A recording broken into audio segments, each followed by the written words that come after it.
हाय बच्चों, आज हम बिजनेस लॉ का नेक्स्ट चैप्टर शुरू कर रहे हैं जो है राइट टू इंफॉर्मेशन एक्ट 2005। तो बच्चों आरटीआई का नाम सुना होगा आपने, है ना। उसने आरटीआई डाल दी, सुनते हो ना, आरटीआई लग गई। तो what is that RTI? R stand for right, to T I stands for information। तो RTI is right to information। अब बात ये है कि हम जो RTI डालते हैं, ठीक है, तो वो किस लॉज के अकॉर्डिंग क्या क्या प्रोविजंस हैं जो हमें RTI डालते हुए फॉलो करनी होती हैं। तो वो जो एक्ट है उसके लिए बना हुआ, that is right to information act 2005। Clear? So before we proceed, I just want to give you a brief introduction about RTI। बच्चों हमें आपको पता है कि हम एक डेमोक्रेटिक कंट्री में रहते हैं। तो डेमोक्रेसी क्या होती है? Democracy means the citizens should be informed, there should be a transparent system of information. पारदर्शिता होनी चाहिए सूचना में। जो सिटीजंस है, जो देश के नागरिक हैं, उनके पास सारी की सारी इंफॉर्मेशन होनी चाहिए जो कि इम्पोर्टेंट है और फंक्शनिंग में, ठीक है। तो करप्शन को कंट्रोल करना, गवर्नमेंट डिपार्टमेंट जितने भी होते हैं, ठीक है ना, उनकी अकाउंटेबिलिटी को डिसाइड करना, तो ये सब क्या है? This all is a part of democracy. अब जब हमारी कंट्री डेमोक्रेटिक है तो इन दैट केस हमारे पास जो राइट टू इंफॉर्मेशन है वो इम्प्लिसिटली गारंटेड है, हमारे को मिला हुआ है। वो कैसे? हमें संविधान के द्वारा, by the constitution. But the point is, मिला हुआ है लेकिन उसको अप्लाई करने के लिए एक प्रोसीजर होना चाहिए, उसके एक प्रैक्टिकल शेप, एक एग्जीक्यूशन लेवल पर लाने के लिए, इंफॉर्मेशन को गैदर करने के लिए इंडियन पार्लियामेंट ने आरटीआई एक्ट 2005 पास किया, जो कि भारत के नागरिकों के लिए एक पावरफुल टूल है इंफॉर्मेशन गेन करने का as a matter of their right. Clear? तो ये लॉ बहुत कॉम्प्रिहेंसिव है और इसमें ऑलमोस्ट सारी गवर्नेंस, जो all the matters of governance है वो कवर होते हैं। इस लॉ की वाइडेस्ट पॉसिबल रीच है। वाइडेस्ट पॉसिबल रीच मींस इसमें government departments almost at all the level, चाहे वो यूनियन, स्टेट, लोकल या फिर as well as recipients of the government grants, सभी के ऊपर यह है एप्लीकेबल है। क्लियर?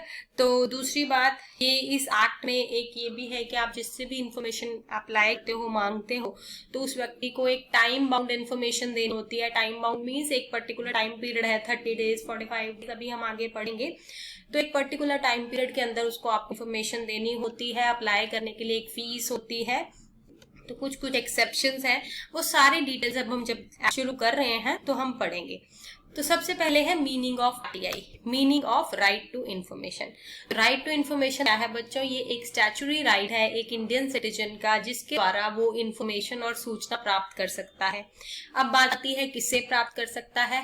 गवर्नमेंट इंस्टीट्यूशन से, पब्लिक सेक्टर ऑफिस से, किसी भी इंस्टीट्यूट से, किसी नॉन गवर्नमेंट इंस्टीट्यूट से जो कि इंडिया में सिचुएटेड है, जो कि सेंट्रल गवर्नमेंट, स्टेट गवर्नमेंट या किसी भी के द्वारा भी संचालित है। यानी कि ओवरऑल कि अगर आपको किसी भी डिपार्टमेंट से कोई भी सूचना चाहिए तो आपके पास आरटीआई का एक्ट है। जिस आरटीआई का एक्ट है यानी कि ये आपको अधिकार देता है कि आप किसी भी इंस्टीट्यूट से कोई भी सूचना मांग सकते हो। क्लियर? अब इसमें कैसी कैसी चीजें आप डिमांड कर सकते हो? तो it also includes the right to, आप सूचना के अलावा सूचना में किस तरह से आप राइट डिमांड कर सकते हो। It has a right to inspect works, documents and records. आप वर्क, किसी के काम को, डॉक्यूमेंट को, रिकॉर्ड्स को, किसी को इंस्पेक्ट करने का राइट है आपके पास। आप किसी से नोट्स, उनके एक्सट्रैक्ट्स, किसी की कॉपीज, किसी सर्टिफाइड डॉक्यूमेंट की ले सकते हो। ठीक है? अब इसकी एक्सेप्शन है जो हम पढ़ेंगे। ठीक है? तो ऐसा नहीं है कि किसी के पर्सनल बिजनेस ट्रेड सीक्रेट्स हैं, आप उसकी कॉपी डिमांड सकते हो। नो, तो we'll be studying it further. But the point is क्या क्या चीजें कवर हैं इसमें। तो इसमें आप वर्क डॉक्यूमेंट्स और रिकॉर्ड्स इंस्पेक्ट कर सकते हो, किसी से सर्टिफाइड कॉपी ऑफ डॉक्यूमेंट और उसके रिकॉर्ड्स के नोट्स ले सकते हो, उनकी कॉपी डिमांड कर सकते हो, सैंपल मटेरियल का सर्टिफाइड सैंपल मांग सकते हो, और आप इंफॉर्मेशन डिजिटल फॉर्म में भी ले सकते हो, प्रिंट आउट्स की फॉर्म में भी ले सकते हो। यानी कि कोई डिजिटल इंफॉर्मेशन है तो आपको डिस्क की फॉर्म में, फ्लॉपी, टेप, वीडियो कैसेट्स या कोई भी इलेक्ट्रॉनिक मोड में आपको इंफॉर्मेशन चाहिए या प्रिंट आउट चाहिए किसी भी इंफॉर्मेशन के, तो आप वो भी डिमांड कर सकते हो।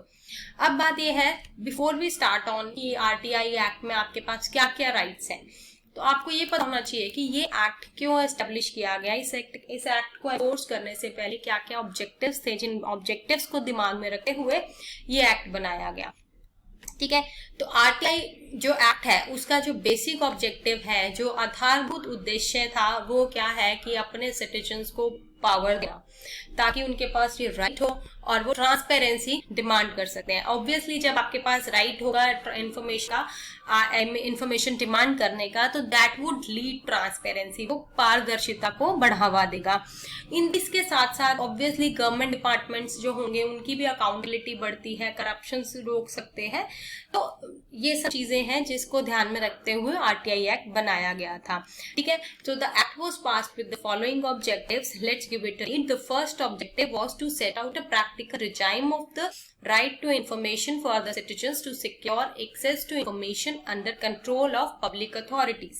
मतलब मैंने आपको ये भी बताया कि हमें कॉन्स्टिट्यूशन ने ही इम्प्लाइड गारंटी दे रखी थी राइट टू इंफॉर्मेशन की, but there was no any way to execute it. उसका हमारे पास कोई प्रैक्टिकल रिजाइम नहीं था कि how to get this information. ठीक है, nobody was willing to give it, जिससे आप मांग रहे हो। Maybe somebody was willing, वो देते होंगे, नहीं देते थे, but to give it and give shape, the act was introduced. So to give it a practical time so that it can be executed in a proper manner। जब act बन जाएगा तो ये सबके ऊपर एप्लीकेबल होता है और सबको फॉलो करना होता है। To promote transparency and accountability in the working of every public authority। तो जो सरकारी डिपार्टमेंट्स होते हैं उनके काम में भी अकाउंटेबिलिटी लेकर के आना, क्योंकि अब उनको पता है उनकी जवाबदेही है, उनसे कोई भी पर्सन कोई भी डिटेल मांग सकता है, तो इसीलिए वो अपने काम को प्रॉपर उसी तरीके से तैयार रखते हैं। और ऑब्वियसली पारदर्शिता, ट्रांसपेरेंसी बढ़ती है कि हाँ भाई काम इसी तरीके से हुआ, यही इसका तरीका था और इसी तरीके से हुआ यही, तो उसके लिए आप आरटीआई क्लेम कर सकते हो। राइट टू इन्फॉर्मेशन अकॉर्डिंग आप इन्फॉर्मेशन डिमांड कर सकते हो। अब जब आप आरटीआई एक्ट इन्फोर्स हुआ तो उसमें क्या हुआ बच्चों कि सेंट्रल इंफॉर्मेशन कमीशन और एक स्टेट इंफॉर्मेशन कमीशन, दो इंफॉर्मेशन कमीशन सेटअप करने पड़े। ठीक है, कौन कौन से इंफॉर्मेशन कमीशन सेटअप करने पड़े? एक सेंट्रल इंफॉर्मेशन कमीशन और दूसरा स्टेट इंफॉर्मेशन कमीशन। चौथी बात, करप्शन को रोकना और to hold governments and their instrumentalities accountable to the governed। ये भी बात आ गई फिर से कि करप्शन को कंट्रोल करना, ट्रांसपेरेंसी लाना, गवर्नमेंट डिपार्टमेंट्स में अकाउंटेबिलिटी लाना, सिस्टम के प्रैक्टिकल रिजाइम लेकर के आना, एक इंफॉर्मेशन कमीशन सेटअप करना, and the last objective is to harmonize the revelation of information with the public interest, including efficient operations of the government, optimum use of the limited fiscal resources, and the preservation of confidentiality of the sensitized information। यानी कि information reveal कराना public के interest के लिए, लोगों के फायदे के लिए इंफॉर्मेशन रिवील करना, डिस्क्लोज करना, जिससे कि गवर्नमेंट के एफिशिएंट फंक्शंस को डिस्क्लोज किया जा सके। Proper use of limited resources का यूटिलाइजेशन कैसा हो रहा है, उसका प्रॉपर यूज है, उससे रिलेटेड कोई भी इंफॉर्मेशन है, तो वो सारी चीजें हार्मोनाइज करना। या गवर्नमेंट ऑब्वियसली जब उनको पता है कि ये इन्फॉर्मेशन उनके डिपार्टमेंट से, वेरियस डिपार्टमेंट से कोई भी पर्सन ये इंफॉर्मेशन मांग सकता है कि अपने रिसोर्सेज को आप कैसे यूटिलाइज कर रहे हो, आपके फंक्शन कैसे आप काम कर रहे हो, तो वो एवरी इंफॉर्मेशन का आपको डिटेल देना पड़ सकता है। तो ऑब्वियसली आप अपने काम को उसी तरीके करोगे। Clear? The next is features of RTI act 2005। तो पहला फीचर, इसको हम आरटीआई एक्ट 2005 भी कहते हैं। दूसरा, इसमें एक एप्रोप्रिएट गवर्नमेंट होती है जिसको हम पब्लिक अथॉरिटी कहते हैं। पब्लिक अथॉरिटी क्या होती है? पब्लिक अथॉरिटी वो अथॉरिटी होती है जो कि कहीं ना कहीं सेंट्रल गवर्नमेंट, यूनियन टेरिटरी और स्टेट गवर्नमेंट द्वारा कंट्रोल की जाती है, एस्टेब्लिश, कंस्टिट्यूटेड, ओन, कंट्रोल की जाती है। ठीक है, चाहे वो डायरेक्टली है या इनडायरेक्टली है। पब्लिक अथॉरिटी, ठीक है, पहली बात, पब्लिक अथॉरिटी वो अथॉरिटी है जो कि सेंट्रल गवर्नमेंट, यूटी या स्टेट गवर्नमेंट यानी कि गवर्नमेंट के द्वारा एस्टेब्लिश, कॉन्स्टिट्यूटेड, ओन्ड और कंट्रोल्ड होती है, may be directly, may be indirectly. Fourth, public authority means any authority और बॉडी ऑफ इंस्टीट्यूशन, ठीक है, वही सारा पॉइंट दोबारा है, जो कि एस्टेब्लिश्ड और कॉन्स्टिट्यूटेड अंडर द कॉन्स्टिट्यूशन, ठीक है, जो भी संविधान के अनुसार बनी हुई है, तो वो क्या है? एप्रोप्रिएट अथॉरिटी है, बॉडी ऑन कंट्रोल्ड और सब्सटेंशियली फाइनेंस्ड है, और उसमें नॉन गवर्नमेंट ऑर्गेनाइजेशन भी हो सकती है that are substantially financed directly और इनडायरेक्टली, लेकिन उसके जो फंड्स हैं that have been provided by the public authority, appropriate government. Clear? तो फिफ्थ पॉइंट आता है आरटीआई एक्ट किस किस के ऊपर एप्लीकेबल है, तो बच्चों मैं आपको पहले ही बता चुकी हूँ, इट इज एप्लीकेबल ऑन, इसकी रीच जो है ये वाइडर है, तो it is applicable on almost all the department, see on the public authorities, central है, चाहे गवर्नमेंट, चाहे स्टेट गवर्नमेंट है, स्टेट मिनिस्ट्रीज है, स्टेट गवर्नमेंट मिनिस्ट्रीज हैं, डिपार्टमेंट ऑर्गेनाइजेशंस हैं, ऑटोनॉमस बॉडीज हैं, म्यूनिसिपैलिटीज, पंचायत, ठीक है, UTs, election commission, controller and auditor general, public service commission, judiciary, ठीक है। तो ये सब इसमें कब होते हैं, internal and foreign private institutions situated within the country have been kept out of this purview, ठीक है, means these are the foreign private institutions. तो obviously the one who is not somehow India से related नहीं है, तो ये act is for India, तो ऐसे जो इंस्टीट्यूट्स हैं that would not be covered. The act requires public authority and its officer to maintain and keep rates, records and machinery so as to facilitate RTI. तो जो भी public authority हैं उनको अपने सारे मशीनरी और रिकॉर्ड्स को रेडी रखना है, ताकि कभी भी कोई पर्सन डिमांड करे तो they should provide all the information on time. 7 point, इस एक्ट में इंफॉर्मेशन आप डिमांड कर सकते हो, ठीक है, लेकिन कई बार ऐसा है कि आपने कोई इन्फॉर्मेशन डिमांड कर ली तो पब्लिक ऑफिसर को, इंफॉर्मेशन ऑफिसर को ये लगता है कि ये ऑफिस जो आपने इन्फॉर्मेशन डिमांड की है ये उनसे रिलेटेड नहीं है, किसी और ऑफिस से रिलेटेड है और आपने बाय मिस्टेक कर लिया है। तो इन दैट केस वो पब्लिक इंफॉर्मेशन ऑफिसर क्या करेगा, वो उसको ट्रांसफर कर देगा to that of the another office, के जो दूसरे ऑफिस का जो भी पब्लिक इंफॉर्मेशन ऑफिसर है उसको ट्रांसफर कर देगा कंसर्न ऑफिस के। क्लियर।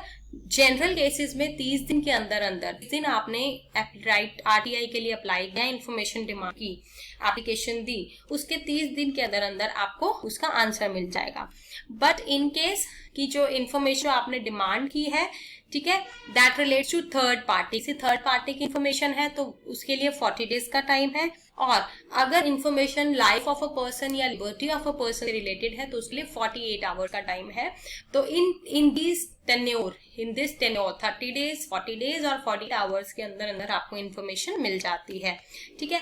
आपको आरटीआई के लिए जब भी आप अप्लाई करेंगे तो एक स्पेशल फीस है जो आपको पे करनी है, और अगर कोई सिटीजन बीपीएल है, बिलो पॉवर्टी लाइन फैमिली में, उनके फैमिली में लाई करता है, कोई भी सिटीजन बिलो पॉवर्टी लाइन लाई करता है तो उनके लिए कोई भी आरटीआई में फीस नहीं है, ठीक। उसके अलावा इसमें आपको 2 तरह के इंफॉर्मेशन कमीशन सेंटर सेटअप करने हैं, सेंट्रल लेवल पे और स्टेट लेवल पे, और दोनों में हर इंफॉर्मेशन कमिश्नर जो है वो अपॉइंट किया जाएगा, ठीक है। तो सेंट्रल इंफॉर्मेशन कमीशन और state information commission at state level और central information commission at central level, और दोनों में क्या होगा, एक चीफ इंफॉर्मेशन कमिश्नर होगा और एक इंफॉर्मेशन कमिश्नर होगा। क्लियर। अब आपको जब भी अपील करनी है तो आप पहले किसको करोगे, एपेलेट अथॉरिटी को करोगे, डायरेक्ट पब्लिक इंफॉर्मेशन ऑफिसर करोगे, फिर भी अगर आप सेटिस्फाइड नहीं हो तो आप सेकंड अपील किसको कर दो, स्टेट इंफॉर्मेशन ऑफिसर को या सेंट्रल इंफॉर्मेशन ऑफिसर को करोगे। क्लियर। उसके अलावा इस एक्ट में ये भी बता रखा है, 12th पॉइंट में दे रखा है कि जो भी कंसर्न पब्लिक इंफॉर्मेशन ऑफिसर है, अगर वो आपको रिक्वायर्ड टाइम जो मैंने बताया 30 डेज या 40 डेज या, ठीक है, एक्सटेंडेड नॉर्मली 30 डेज है तो 30 डेज में उसको आपको इन्फॉर्मेशन देनी है। अगर वो नहीं देता है तो मैक्सिमम उसके पास कितना टाइम है, 45 डेज का। तो 45 डेज तक उसको आपको वो इन्फॉर्मेशन का रिफ्यूजल देना होगा। किसी भी केस में मान लो आपने कोई इन्फॉर्मेशन डिमांड की और वो आपको इन्फॉर्मेशन नहीं प्रोवाइड करा सकते, वो एक्सेप्शंस में आता है, तो वो लायबल नहीं है आपको वो इन्फॉर्मेशन प्रोवाइड कराने के लिए, तो उस केस में वो आपको रिफ्यूजल का देंगे कि we refuse to provide information, और कितने दिन में देंगे, 30 डेज में, और इन मैक्सिमम कितना, 45 डेज में, ठीक है। अब ये एक्ट जो है ओवरराइडिंग नेचर का है, यानी कि ये जो प्रोविजंस हैं can not be made inactive by the provisions और प्रोसीडिंग्स ऑफ लोअर कोर्ट, कि आप डिस्ट्रिक्ट कोर्ट में केस करके आप इस एक्ट को, किसी भी इसके रूल को इनइफेक्टिव करार नहीं करवा सकते हो। क्लियर। 14th एक्ट इसमें बता रखा है कि जो स्टेट और सेंट्रल इंफॉर्मेशन कमीशन होते हैं उनको हर साल के अंत में एक रिपोर्ट सबमिट करानी होती है, और उस रिपोर्ट की एक कॉपी एप्रोप्रिएट गवर्नमेंट को फर्निश करनी होती है कि उन्होंने इस एक्ट के इम्प्लीमेंटेशन में कैसे कैसे जो इंफॉर्मेशन प्रोवाइड की है उससे रिलेटेड। ठीक है। और सेंट्रल गवर्नमेंट अपनी पावर्स को यूज करके सारे के सारे प्रोग्राम्स चेकआउट करती है कि कैसे कैसे डेवलपमेंट हो रही है इंफॉर्मेशन मशीनरी की। यदि कोई public information officer information timely provide नहीं करता तो उसको 250 रुपीज